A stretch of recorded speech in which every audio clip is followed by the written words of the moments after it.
The desert sun was falling heavy on the small village, a forgotten place far from the big cities. The people of the village had lived simple lives for centuries. They grew their crops, raised their animals, and told old stories around the fire at night. But one day the ground gave them something new, something strange, something that should have been left buried forever. It happened after a sandstorm. The storm came without warning, covering the village in thick dust and shaking the weak homes made of clay. When the storm passed, the villagers saw something sticking out from the earth on the edge of their fields. It was not rock. It was not clay. It was smooth, black, and shining, as if it had been waiting under the sand for thousands of years.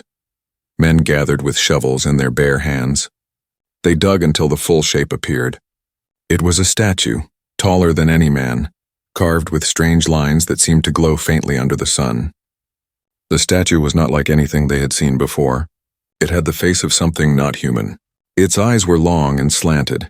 Its mouth stretched wider than a smile, and strange symbols covered its chest. The old women whispered that it was a curse, a forgotten god of the stars. The children hid behind their mothers, too scared to look at the statue's face for long, but most of the men only laughed. "It is only stone," they said. "Maybe our ancestors built it. Maybe it is just a story carved in rock." Among the villagers stood a man named Rafik. He was young, quick with jokes, and never serious about anything. He laughed louder than all of them when he saw the statue. "Look at this ugly face," he shouted. Not even the stars could love it. The people chuckled nervously, but their eyes stayed fixed on the glowing lines carved into the black stone. Rafik, enjoying their laughter, decided to take the joke further. "If this is a god, then let me marry it," he said with a grin. He walked up to the statue, brushing dust off its stone chest. "Come, old god, take me as your husband." The villagers begged him to stop. The elders shook their heads, but Rafik only laughed louder. He touched the statue's cold face, leaned forward, and pressed his lips against its stone mouth. The villagers gasped. A sudden wind rose, though the desert had been silent moments before. The air grew heavy, as if the earth itself was holding its breath. For a moment nothing more happened, and Rafik turned back, smiling. "See, just stone. Nothing to fear." But then the ground trembled. A low sound, like thunder buried deep under the earth, rolled across the fields. The statue's eyes glowed red, burning like hot coals. A voice, not loud but inside every head, whispered words that no one could understand, yet all of them felt the meaning. The air froze cold, and even the animals in the fields cried out in terror. Rafik stepped back, his face pale now, his smile gone. It's only a trick," he said, though his voice shook. But the villagers saw the truth. The statue's stone lips were moving. Slowly, painfully, the mouth opened wider than any humans could. From deep inside came a whisper, clear and sharp like broken glass. "The curse begins," the villagers screamed.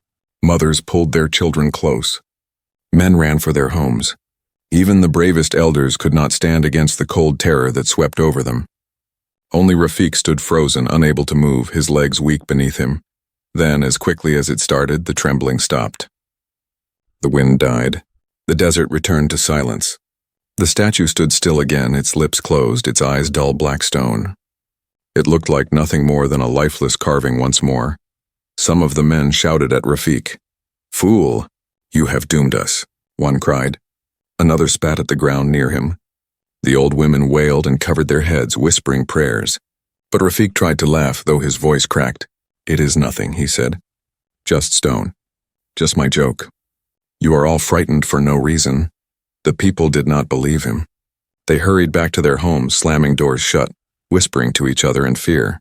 Rafik walked alone through the empty street, his chest tight with unease. He could not forget the voice, those two words. They still echoed in his head. "The curse begins." That night, as the moon rose over the desert, the village seemed different. The air was colder. The dogs barked without reason. Shadows seemed longer, darker, and when Rafik looked at the sky, he saw the stars burning red, as if the heavens themselves were angry. He told himself again and again it was only stone, only a joke.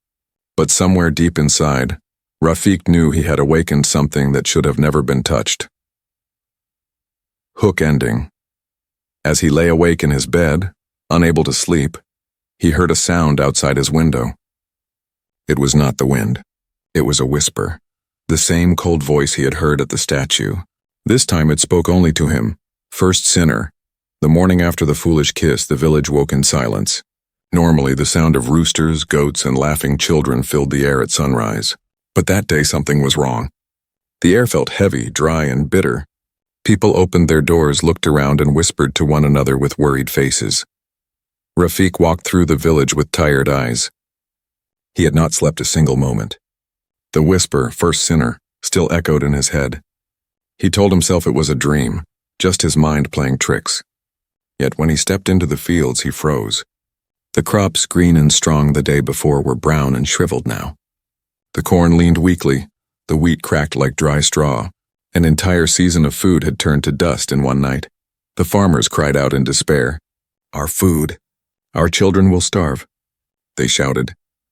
The elders looked at Rafik with hard eyes. He felt their blame like arrows piercing his skin. He tried to speak. "It is only bad weather," he said. "Storms can ruin crops." But even as he said it, his own throat was dry and the words felt empty. By noon, another horror came. The animals in the barns began to scream. When the villagers rushed to see, they found goats lying still on the ground, their bodies lifeless, their eyes wide open in fear. The chickens beat their wings wildly, then collapsed as if something unseen had stolen the breath from their lungs. Whispers spread quickly. "It is the curse. The statue is alive. This is the punishment." Mothers clutched their children close, telling them not to look toward the black statue at the edge of the fields. But the children said they could already hear whispers in their dreams, soft and cold, calling their names. Rafik tried to convince the people again. "It is only sickness. It will pass." But even as he said it, his own shadow stretched longer than it should under the sun, curling strangely along the dirt road. When he looked down, he thought he saw his shadow move, like it had a life of its own. That night, the village grew silent earlier than usual. No music, no fire stories, no laughter. People locked their doors, whispering prayers. But silence did not bring peace. Strange sounds moved through the air, scratching on the walls, footsteps without feet, voices too faint to understand. Dogs barked wildly until they fell silent one by one. Rafik sat in his home trembling. His mother lit a candle and whispered prayers, her voice shaking. But then the candle went out on its own. In the darkness, Rafik thought he saw movement, shadows crawling along the walls, taking shapes not human. He blinked, but the shapes did not vanish. They grew clearer, long limbs, hollow eyes, faces twisted in silent screams. Suddenly a scream pierced the night. Everyone rushed from their homes into the dark street. They saw firelight outside old Karim's house. His family stood crying, pointing at the ground. There in the middle of the dirt road lay Karim himself, or what was left of him. His body was gone. Only a pile of gray ash remained, shaped like the outline of a man. The villagers gasped and covered their mouths. Some fell to their knees. "The curse has begun," one whispered. "He is the first sacrifice." Rafik's heart raced. He felt the weight of every eye turning toward him. Someone shouted, "This is your fault." Another yelled, "The joke. You kissed the statue. You brought this upon us." The crowd grew wild, fear turning into anger. Men picked up stones, women cried out for justice. Rafik raised his hands. "No, listen to me. I did nothing. I only touched stone. You cannot blame me for this." His voice cracked as he stepped back, but the crowd did not calm. The elders finally raised their hands, demanding silence. One of them, his face pale, spoke in a trembling voice. "This is only the beginning. The statue has awakened, and it will not stop here." The people looked toward the edge of the fields where the black statue stood under the moonlight. Its eyes, once dull stone, glowed faintly red now. Everyone shivered. Even the wind seemed to avoid the statue, leaving the air heavy and still. That night, no one in the village slept. They barred their doors, prayed to every god they knew, and begged for mercy. But deep inside, each of them knew the truth. Something had been broken. Something had been unleashed. And Rafik, alone in his small room, shook with fear. He could still hear it, faint and cold, whispering only for him. "First sinner, your turn will come." Hook ending. As the first light of dawn touched the desert, Rafik looked out his window and froze. Across the sand, the statue was no longer alone. Shadows shaped like figures stood beside it, tall and thin, their eyes glowing faintly red. They were not stone. They were watching. The third night after the kiss, the village had already changed. No laughter, no children playing in the street, no sound of animals. Doors stayed locked, windows covered. People spoke only in whispers, afraid the shadows outside would hear. Everyone lived in fear, but no one more than Rafik. He had not slept since that night. Whenever he closed his eyes, the whisper came back, sharper, colder, like ice running through his blood. It always called him first sinner, and worse, the whisper was no longer alone. Now he saw images too, flashes of burning cities, oceans boiling, people screaming as shadows swallowed them whole. On the morning of the third day, the elders gathered the village. Their faces were tired, their eyes red from sleepless nights. They stood in the center square, the statue looming behind them like a black guardian. Its faint red glow had not faded. It pulsed like a slow heartbeat. The oldest elder, his beard white as snow, raised his hand. "This is no sickness. This is no storm. We are under a curse." His voice cracked with fear. "And the curse has spoken to us." The people stirred nervously. Whispers ran through the crowd. Then one woman stepped forward, her face pale. She held her little boy close and cried, "I saw it. Last night I saw it in my dream." The statue spoke. The crowd grew silent. Her lips trembled as she repeated the words. It said, "Humanity mocked us. Humanity must pay." Gasps filled the square. More villagers stepped forward one by one. An old man, a young girl, even the blacksmith, a man who never feared anything. All said the same thing. The statue had spoken in their dreams. And the message was always the same. Punishment was coming for all of humanity. Rafik felt his knees weaken. The whispers in his own head. Were they the same? But his dreams had been worse. They were not just warnings. They were visions of the end. Flames, blood, shadows stretching across the earth. The villagers turned toward him, their eyes full of hate and fear. "You brought this," one shouted. "It was your lips that woke the demon." Another spat, "You are the curse's chosen. It will take you first." Rafik raised his hands. "I was only joking. I did not know." His voice was desperate. "It was stone. Only stone." But the crowd did not believe him.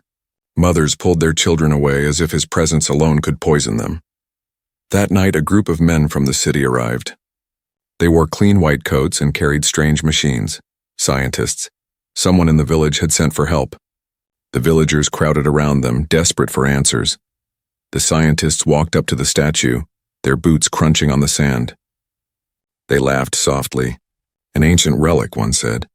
"Valuable. Perhaps built by an old civilization." They set their machines on the ground, blinking lights scanning the stone. But within minutes, something went wrong. The machines began to spark.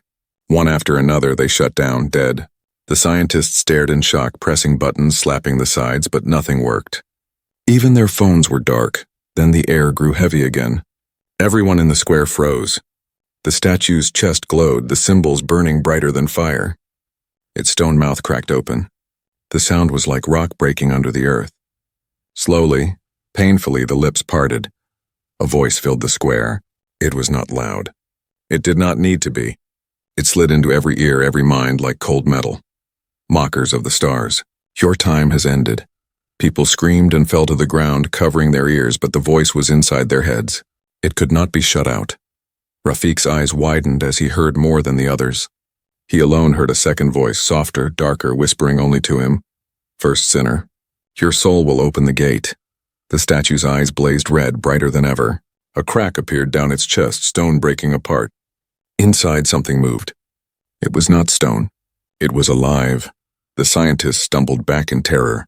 It's not a statue," one shouted. "It's a shell." Rafik could not breathe.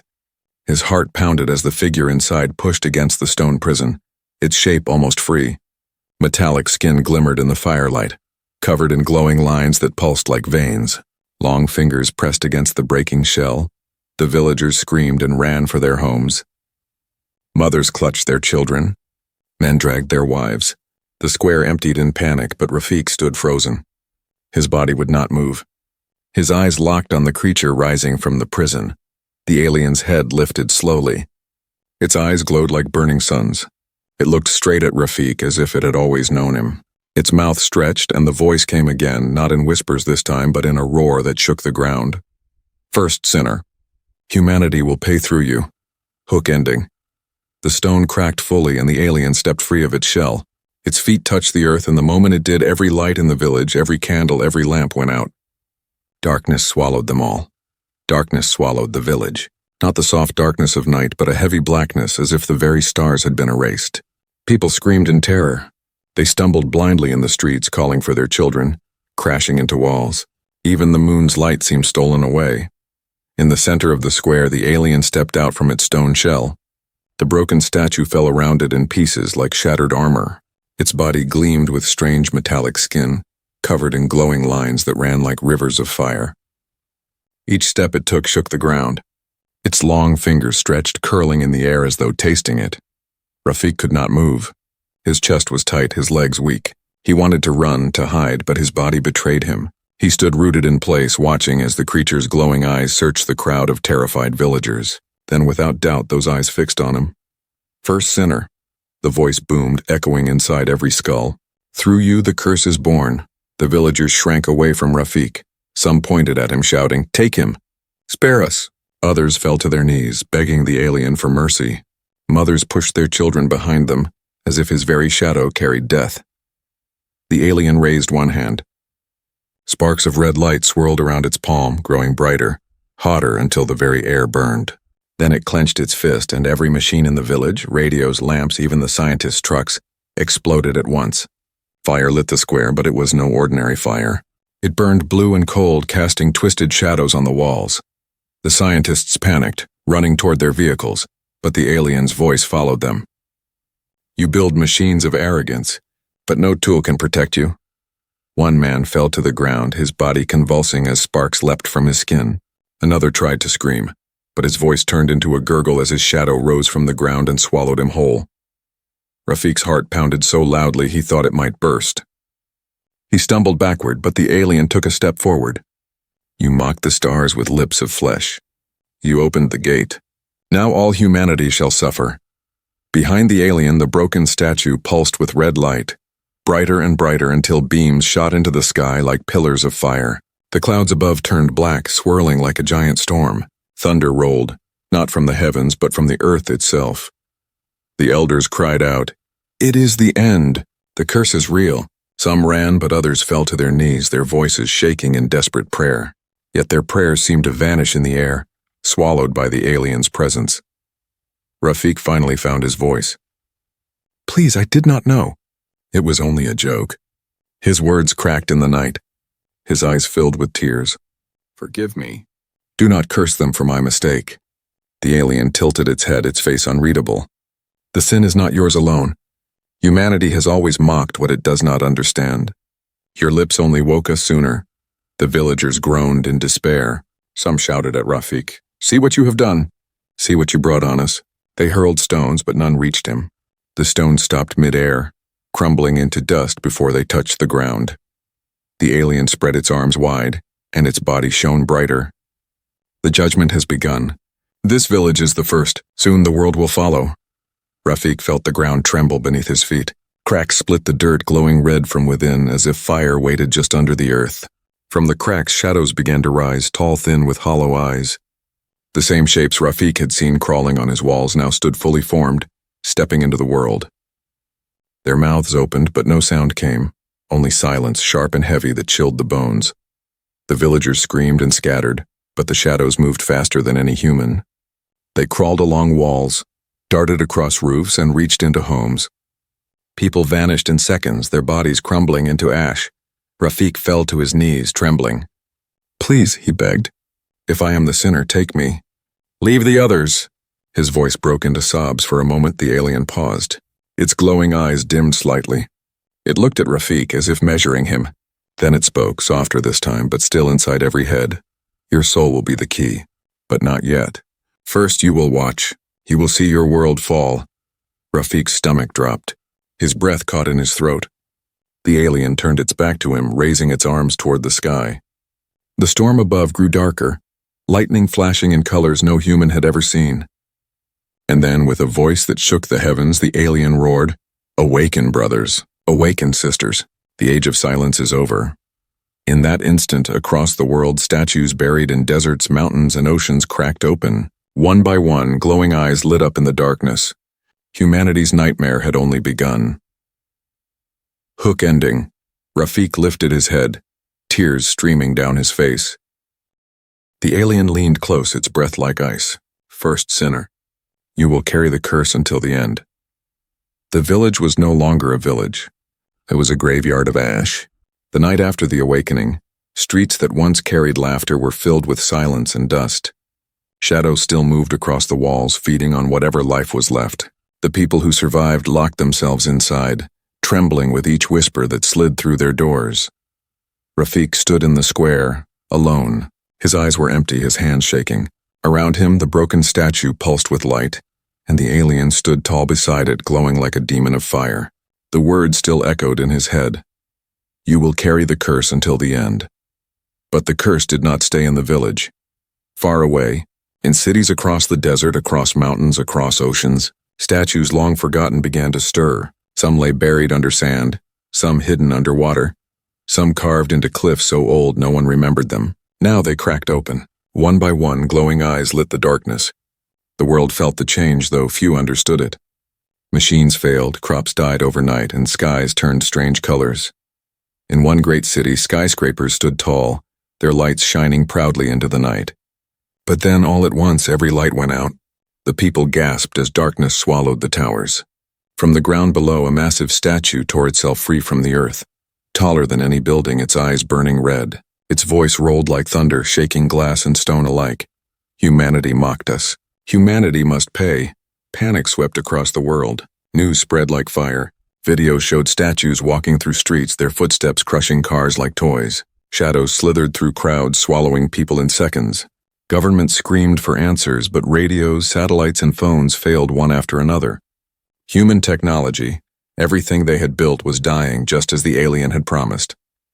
Back in the village, the survivors begged the alien for mercy. Take him, they cried, pointing at Rafik. He is the one who kissed the statue. He is the first sinner. Spare the rest of us. Rafik fell to his knees, tears burning his face. Please, he begged. It was only a joke. Do not make the world suffer for me. His voice cracked as he looked up at the alien. If you want my life, take it now. But the alien only stared with burning eyes. Your life is not enough. One man's death cannot cover the weight of all your kind. The villagers wailed. Some tried to run, but the shadows caught them, turning their screams into silence. Rafik shut his eyes, his body shaking as he listened to his people die. By morning, the village was gone. Only a few survivors remained, hiding in ruins, whispering prayers that felt empty in their mouths. The alien stood in the square, silent now, as if waiting. Rafik, weak with grief, whispered, Why me? Why am I cursed? And then the voice came again, soft, inside only his head. Because your soul opened the gate. You will walk until the last day. You will see the fall of your world. You will be the witness. The words cut deeper than any blade. Rafik knew then that death would not come quickly to him. He was trapped, chained to the curse. He would watch humanity crumble piece by piece until the very end. Days passed. The survivors of the village were taken by the shadows one by one. Rafik was left alive, untouched, though he begged for death. The alien never struck him, never harmed him, but its eyes never left him. And always in the night he heard the whispers, First sinner, watch, remember, suffer. Meanwhile, the world burned. Cities fell silent as statues awoke in every land. Oceans boiled red. Forests turned to ash. Armies marched, firing their weapons, but their bullets passed through shadows like smoke. Tanks froze in place, their engines dead. Fighter jets fell from the sky like birds with broken wings. Humanity fought, but humanity lost. In one city, a group of scientists found Rafik. They had tracked him through the desert, guided by rumors of the cursed man. They dragged him into their camp, their faces pale with fear. It began with you, one said. You must be the key. There must be a way to stop it. Rafik shook his head. I am no key. I am only the fool who kissed stone. But the scientists were desperate. They spoke of signals, of energy waves that spread from the statues to every corner of the earth. They believed Rafik's soul was tied to the awakening. If they could unlock it, maybe they could end the curse. The alien watched from afar, silent, its glowing eyes fixed on Rafik. It seemed to know the humans were trying. It seemed almost amused. That night, Rafik dreamed again. He saw the earth itself burning. He saw oceans split open, skies filled with fire, mountains crumbling into dust. And then he saw something worse. An endless army of aliens, billions of them, waiting behind a gate of light, ready to step into the world. When he woke, he knew the truth. The curse was not only for the village. It was not even for the earth alone. It was for all of humanity, for all time, and he was the one chained to it. Hook ending. As dawn broke, the alien finally spoke again, its voice rumbling through the ruins. The statues are only the beginning. Soon the gate will open, and you, first sinner, will lead them through. The world was falling apart. Cities that had stood for centuries now lay in ruins. Smoke rose from burning towers. Oceans boiled red and whole forests turned to ash. Wherever an ancient statue awoke, destruction followed. Shadows poured across the land, swallowing people in silence, leaving only piles of gray dust behind. Humanity fought, but humanity was losing. Rafik wandered through the wreckage of what had once been a proud world. He saw highways cracked open, filled with broken cars. He saw towns with doors swinging in the wind, their people gone forever. And always above the horizon, he saw the red glow of another statue waking. Everywhere he went, people recognized him. His story had spread faster than the curse. The cursed man, the one who kissed stone, the one called first sinner. Some begged him for answers. Others cursed his name, throwing rocks and spitting at his feet. But none killed him. They could not. The alien had chained him to life, forcing him to watch every horror. The scientists who had captured him kept him alive. They carried him across deserts and mountains, searching for a way to fight back. In an old underground base, they gathered survivors, soldiers, engineers, and scholars. They believed the statues were prisons, sealed long ago by another alien race. If they were sealed once, one scientist said, they can be sealed again. But no weapon worked. Bullets passed through shadows. Explosives only cracked stone, which healed itself moments later. Missiles lost power before hitting their targets, falling like dead birds. The aliens had stripped humanity of its machines, leaving them with only their bare hands. Still, the survivors tried. In one ruined city, soldiers carried flamethrowers, hoping fire could destroy what bullets could not. They charged bravely into the square where a statue had awakened. For a moment, the flames lit the night and the shadows burned like paper. Cheers rose from the humans. But then the aliens' eyes glowed, and with a single gesture, the fire froze in midair, turning into black smoke that drifted back over the soldiers. The flames ate their skin, their lungs, their lives. In seconds, the cheering turned to screams, and the screams turned to silence. Rafik saw it all. He begged the scientist to stop. You cannot fight them. You will only die, but they would not listen. We must try, they said. If we do nothing, we are already dead. The days turned into weeks. Survivors scattered across the world, hiding in caves, ruins, or underground tunnels. Some still believed in hope. Others only waited for death. But the curse spread without slowing. Each day another city burned. Each night more shadows walked the earth. One evening, deep in the underground base, Rafik dreamed again. This time the dream was worse. He saw a great gate of light larger than mountains standing in the middle of the stars. Behind it, billions of glowing eyes stared at him, the army of the cursed. And the voice whispered again, "First sinner, you will lead them through." He woke screaming, sweat dripping from his skin. The scientists surrounded him, begging him to describe what he saw. "A gate," he gasped. "They are waiting. Billions of them." "The statues are only the beginning." The scientists grew pale. They argued in hushed voices. If the gate opened, it would not just be Earth that fell, it would be the galaxy itself. Humanity would not be destroyed alone. Every world would be devoured. The soldiers began to whisper of a final plan, a last stand. If they could not seal the statues, then perhaps they could stop the gate itself. They spoke of using nuclear fire, the last weapons left hidden in secret bunkers.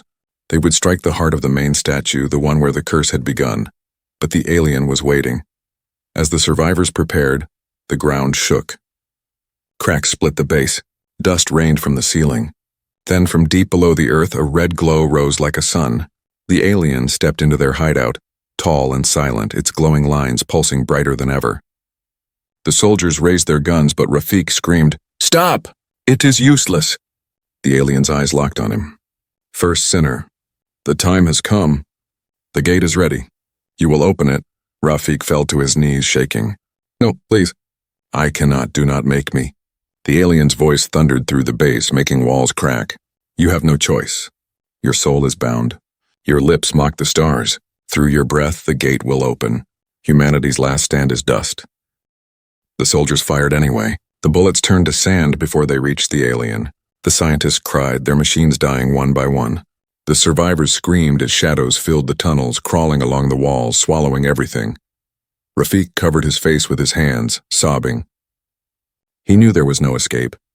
The gate was opening, and he was its key. Hook ending. As the alien raised its hand, a circle of red light opened in the air, an endless doorway. Through it, Rafik saw billions of burning eyes staring back at him. The army of the cursed was ready to step into the world. The gate burned in the air like a wound in the sky. Its circle of red light pulsed and widened, growing larger with every second. Through it, Rafik saw the endless army, billions of alien shapes waiting, their eyes glowing like stars of fire.